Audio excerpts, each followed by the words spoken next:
Reuters. Hi, sorry, I'm back here. Your last name's Reuters? Oh, that's pretty cool, isn't it? Go ahead. On the 5% defense spending target, have you received pushback to this idea while you've been here this week? And you mentioned yesterday up to 5% was your language. What do you mean by up to 5%?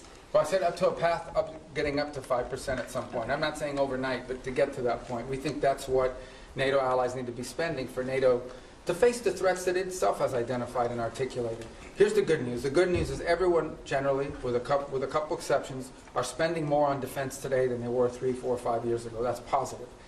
That trend needs to continue. So the trend lines are good, but they need to continue. But this is not about spending. Okay? This is not about money necessarily. This is about capability. In order for NATO to be stronger, it needs partners that are stronger. Okay? The United States commits a lot to NATO and continues to. We are as involved in NATO today as we have ever been. And we intend to continue to be. But it has to be a real alliance. And that means that our alliance partners have to increase their own capabilities. So hopefully two things have led to that. The first is the war in Ukraine, I think, has woken up a lot of people on the continent about real threats and real war. And the other is, I think, the pressure and the statements of President Trump that have been pretty consistent about increasing their spending. So this whole trajectory of more defense spending began, I believe, back in 2017, 2018, under President Trump's first term.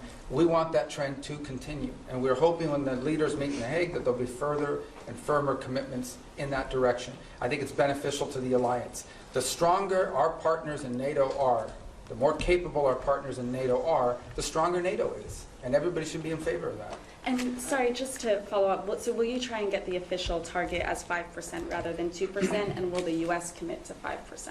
Sure, we're heading there now. I mean, we're going to have to spend more on national security because we have a global footprint. And that's the point that I think has been made and missed in a lot of places. Okay, the United States has Indo-Pacific alliance obligations as well that we've made. We are currently involved in opening up the Red Sea so that global shipping for everyone, including our European partners, can become possible again.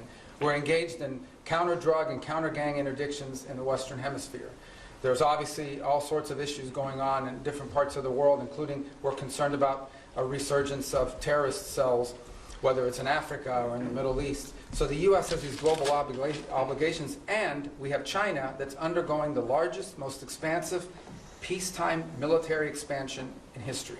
So we need to confront all of these things, and we're engaged in all of those things. So we're going to have to increase defense spending in our country. I think our commitment to NATO isn't just 3-something% spending of GDP. It's sustained over an extraordinary period of time, and that continues. So, look, I think our partners know they need to do more. They've all indicated they want to do more. They've begun to do more, and that trend needs to continue.